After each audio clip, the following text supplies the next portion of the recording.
Mega fans అనుకున్నంత అయిందిగా. June 30న కూడా పెద్ది రావడం లేదుగా.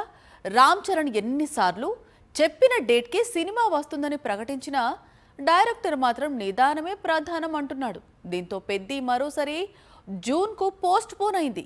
జూన్లో కూడా ఎప్పుడు రిలీజ్ అవుతుంది అనేది ఇంకా క్లారిటీ ఇవ్వలేదు. ఏప్రిల్ 30 వచ్చేస్తోంది. మరో 15 రోజుల్లో థియేటర్స్ కు వెళ్లి పెద్ది చూడాలనుకుంటున్నారా? అయితే మెగా ఫ్యాన్స్ కు బ్యాడ్ న్యూస్. ఎందుకంటే ఏప్రిల్ 30న కూడా పెద్ది రావడం లేదు.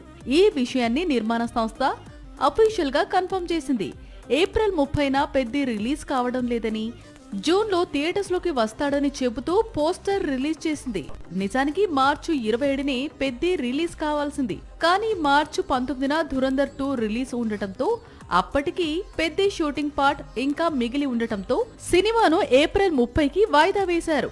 ఇప్పుడు కూడా ఇంకా ఒక పాట చిత్రీకరించాల్సి ఉంది. పోస్ట్ ప్రొడక్షన్ బ్యాలెన్స్ ఉందని ఇప్పుడు జూన్ కు పోస్ట్ పోన్ చేశారు మేకర్స్. అయితే జూన్ లో కూడా ఎప్పుడు రిలీజ్ అనేది ఇంకా రివీల్ చేయలేదు. జూన్ 4న యష్ నటిస్తున్న pan India movie toxic release కావాల్సి ఉంది. కాబట్టి జూన్ చివరి వారంలో పెద్ది రిలీజ్ అయ్యే ఛాన్స్ ఉంది అంటున్నాయి ట్రేడ్ వర్గాలు. మరోవైపు రామ్ చరణ్ ఏ స్క్వేర్ ఇండియాకి ఇచ్చిన ఇంటర్వ్యూ, ఫోటోషూట్ సోషల్ మీడియాను షేక్ చేస్తోంది. మరో నెల రోజుల్లో ఎన్టీఆర్ పుట్టినరోజుంది. గతంలో బర్త్డే ట్రీట్స్ వేరు, ఈసారి వేరు. ఎందుకంటే ప్రశాంత్ నీల్ సినిమాకు సంబంధించిన అప్డేట్ మాత్రమే కాదు, మరో 2 కొత్త చిత్రాలపై కూడా క్లారిటీ రానుంది. మొత్తంగా చూస్తే టైగర్ ట్రిపుల్ ట్రీట్స్ తో రెడీ అవుతున్నాడు. ఎన్టీఆర్ హీరోగా కేజీఎఫ్ డైరెక్టర్ ప్రశాంత్ నీల్ తెరకెక్కిస్తున్న కొత్త చిత్రానికి సంబంధించి చాలా రూమర్స్ షికార్లు చేస్తున్నాయి. విలన్ గా బాలీవుడ్ హీరో షాహిద్ కపూర్ ఎంపికయ్యాడని, మరో ముఖ్య పాత్రలో ఆలియా నటిస్తోందని, ఇలా ఎన్టీఆర్ మూవీ రీసెంట్ టైమ్స్ లో రూమర్స్ కు కేర్ ఆఫ్ అడ్రస్ గా మారింది. పైగా ఈ సినిమా టైటిల్ ఏంటి, ఎప్పుడు రిలీజ్ కానుంది, 2 భాగాలుగా రానుందా, ఒకే భాగంగా ప్రేక్షకుల ముందుకు వస్తుందా? ఈ డౌట్స్ అన్నింటికీ మే 20న ఎన్టీఆర్ పుట్టినరోజు కానుకగా చిత్ర యూనిట్ అప్డేట్స్ తో క్లారిటీ ఇవ్వనుంది. ఇక ఎన్టీఆర్ కొత్త చిత్రాలు అంటే దేవర 2 సంగతి, అలాగే త్రివిక్రమ్ దర్శకత్వంలో ఎన్టీఆర్ నటించే భారీ మైథాలజీ మూవీ కూడా బర్త్డే రోజున క్లారిటీ రానుంది. దీంతో 2026 టైగర్ బర్త్డే చాలా స్పెషల్ గా మారింది. సూర్య నుంచి కొత్త సినిమా అంటే ఈసారైనా కంబ్యాక్ ఇస్తాడా అనే డౌట్స్ ఉండేవి. కానీ ఈసారి రిలీజ్ అవుతున్న న్యూ మూవీస్ చూస్తుంటే బ్లాక్ బస్టర్స్ మోతం మోగించేలా ఉన్నాడు. అదే జరిగితే కోలీవుడ్ కరువు తీరినట్లే. సూర్య లాంటి స్టార్ కంబ్యాక్ ఇస్తే ఆ ఇంపాక్ట్ సౌత్ మొత్తం కనిపిస్తుంది. ఇంతకీ ఏంటా న్యూ మూవీస్ అనుకుంటున్నారా? ఇది సూర్య కొత్త చిత్రం కరుప్పు మూవీలోని సాంగ్. కొద్ది గంటల క్రితమే యూట్యూబ్ లోకి వచ్చింది.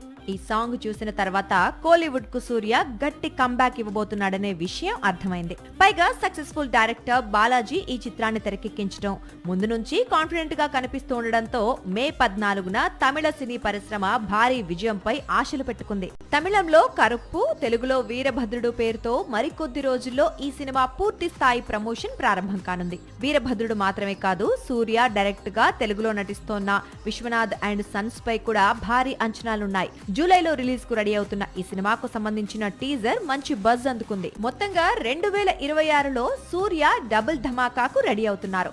అన్ని కలిసొచ్చి డబుల్ బ్లాక్ బాస్టర్స్ పడితే మాత్రం సౌత్ సైడ్ బాక్స్ ఆఫీస్ దగ్గర మళ్లీ సూర్య డామినేషన్ మొదలవుతుంది. ప్రస్తుతం సూర్య మలయాళ దర్శకుడు జీతూ మాధవన్ మేకింగ్ లో నటిస్తున్నాడు. ఈ చిత్రం కూడా ఇదే ఏడాది రిలీజ్ అయ్యే అవకాశాలున్నాయి. అదే జరిగితే చాలా ఏళ్ల తర్వాత సూర్య నటించిన 3 చిత్రాలు ఒకే ఏడాది ప్రేక్షకుల ముందుకు వచ్చినట్లు అవుతుంది. అసలే రామాయణ టీజర్ పై బాలీవుడ్ ఎందుకో డిసప్పాయింట్ గా ఉంది. ఈ టైంలో మరో బాంబు పేల్చాడు యష్. సినిమా గురించి ఎవ్వరూ ఊహించిన లీక్ ఇచ్చాడు. దీంతో హిందీ ఇండస్ట్రీకి మరింత టెన్షన్ పట్టుకుంది. ఇంతకీ యష్ పేల్చిన బాంబు ఏంటి? చూస్తూనే రామాయణ ప్రమోషన్ కూడా మొదలైంది. ఇటీవలే టీజర్ రిలీజ్ అయింది. ఇప్పుడు లాస్ వెగాస్ లో జరుగుతున్న సినిమా కాన్ 2026 లో మూవీని ప్రమోట్ చేయటం మొదలు పెట్టారు యష్ నిర్మాత నమిత్ మల్హోత్రా. అంతా బాగానే ఉన్న ప్రమోషన్స్ లో యష్ సినిమా స్టోరీని రివీల్ చేసేశాడు. రామాయణం అందరికీ తెలిసిన కథే కదా, ఇందులో స్టోరీ లీక్ ఏముంటుంది కదా అనుకోవచ్చు. కానీ రామాయణలో రణ్బీర్ వర్సెస్ యష్ ఎపిసోడ్స్ గురించి ఈగర్ గా వెయిట్ చేస్తున్నారు సినీ అభిమానులు.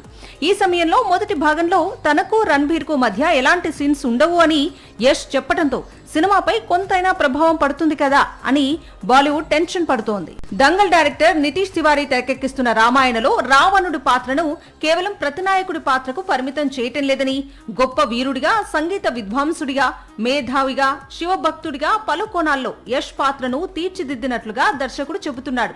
ప్రస్తుతం మొదటి భాగం చిత్రీకరణ పూర్తయింది. రెండవ భాగానికి సంబంధించిన చిత్రీకరణ ఇంకా మిగిలే ఉంది. వచ్చే ఏడాది దీపావళికి రెండవ భాగాన్ని విడుదల చేసేందుకు దర్శక నిర్మాతలు ప్రయత్నిస్తున్నారు. మాలీవుడ్ బాక్స్ ఆఫీస్ అల్లావుద్దీన్ అద్భుత దీపంలా మారింది. ఎప్పుడు ఏ సినిమాకు కోట్లు కురుస్తాయో తెలియకుండా ఉంది. కంటెంట్ ఏ మాత్రం బాగున్నా సరే స్టార్ సినిమాలను మించిన కలెక్షన్స్ కురిపిస్తున్నారు మలయాళీలు. ప్రస్తుతం మాలీవుడ్ బాక్స్ ఆఫీస్ బద్దలు కొడుతోంది వాళా 2. సినిమా రిలీజ్ అయిన 2 వారాల్లోనే 200 కోట్లు కురుస్తాయంటే ఈ సినిమాపై మాలీవుడ్ ఏ రేంజ్ లో కనక వర్షం కురిపిస్తుందో ప్రత్యేకంగా చెప్పుకునేదేముంది. ఇది 2 ఏళ్ల క్రితం మాలీవుడ్ లో రిలీజ్ అయిన Vaazha biopic of billion boys. అప్పుడు బడ్జెట్ 4 కోట్లు, వచ్చింది 40 కోట్లు. ఇప్పుడు ఇదే సినిమాకు sequel Vaazha 2 biopic of billion bros, budget 5 కోట్లు. ఇప్పటి వరకు కురిసిన వసూళ్ల వర్షం మాత్రం 200 కోట్లు. వాలా 2లో మోహన్ లాల్ లేడు, లేదా దుల్కర్ కనిపించలేదు, లేదా సీనియర్ స్టార్ గెస్ట్ అపియరెన్స్ ఇవ్వలేదు. అంతా కొత్త నటీనటులు. అయినా సరే Mollywood biggest black busters range లో బాక్స్ ఆఫీస్ ను బద్దలు కొడుతూ ముందుకు పోతోంది. ప్రస్తుతం ఈ చిత్రం కేరళలోనే 100 కోట్ల క్లబ్ లో చేరేందుకు పరుగులు తీస్తోంది. అంటే గతంలో మోహన్ లాల్ నటించిన తుడరుం, అలాగే లోకా చిత్రాల వసూళ్ల స్థాయిలో కొల్లగొడుతోంది. మాలీవుడ్ బాక్స్ ఆఫీస్ ను ఈ స్థాయిలో షేక్ చేస్తున్న చిత్రం ఇప్పుడు ఏప్రిల్ 24న తెలుగులోనూ రిలీజ్ కు రెడీ అవుతోంది. వాలా 2 పేరుతో టాలీవుడ్ లో విడుదల కాబోతోంది. ఇది వాళ్ళ స్క్రీన్ ప్లే అప్డేట్స్. మరిన్ని అప్డేట్స్ తో మళ్ళీ కలుద్దాం. Keep watching Sakshi. This is Anjali signing off. By.